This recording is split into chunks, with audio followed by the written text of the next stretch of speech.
जय जगन्नाथ जय मां तारिणी आज गोटे खुशी दिन बालेश्वर गोटे minute all Odisha minute association गोटे ऑफिस गृह आमर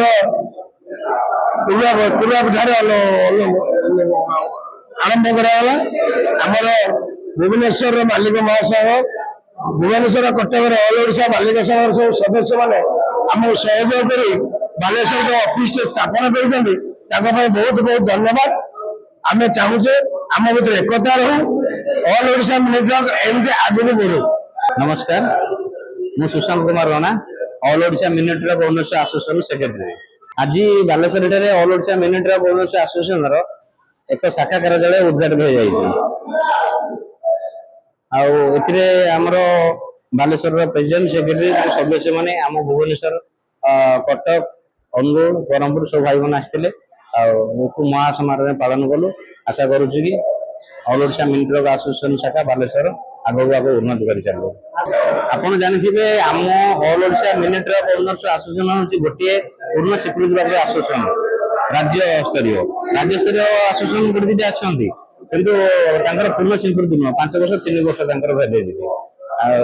आम चाहूँ आमर यही अनुष्ठान ऑल ओडिशा मिनिट एसोसिएशन सब संघ सहित जड़ित करमती गोटे संघ या ऑल ओडिशा कौन जेको जगह जेको भाईर किसी जमी असुविधा न हुए समस्त समस्त सहयोग करेंगे।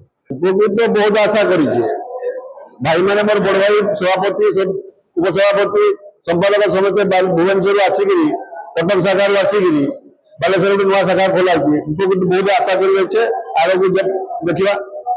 नमस्कार मु Biranchi Kumar Sahu all Odisha minute owner association कार्यकारी सभापति। आज आम बहुत खुशी गर्वर दिन आमर जो ओडिशा रे 12टा शाखा अच्छी 12टा शाखा रू आज आम चतुर्थ शाखा बालेश्वर रे आमर आज ओपनिंग हो जाइए। आज बालेश्वर गाड़ी मालिक बहुत गाड़ी मालिक आज आम सहित जोग देइछन्ती आउरी गाड़ी मालिक आगे भी आम सहित जोग देबे आउर सुविधा असुविधा जहाँ रही आज पुंखानुपुंख भाव आम आलोचना करूँ।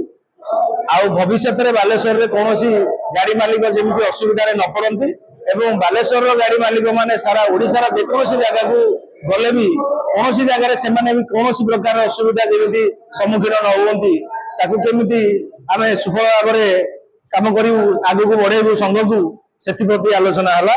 रही जय जगन्नाथ जय जगन्नाथ। आज आम ओडिशा मिलिटारी मालिक महासंघ बालेश्वर नूतन शाखा आज उद्घाटन करागला। आम समस्ते बहुत खुशी आमर आशा और विश्वास अच्छी सारा ओडिशा रे आमर यहीपरी समस्त जगह ऑफिस कार्य रहिबो आम समस्ते सारा ओडिशार गाड़ी मालिक माने केमती एकाठी रहिबा आमर ये ऑल ओडिशा मिनिट मालिक महासंघ किभली आगू जीव सेटा ही आमर मुख्य उद्देश्य से नहीं आम आज बालेश्वर नूतन कार्यालय उद्घाटन करागला।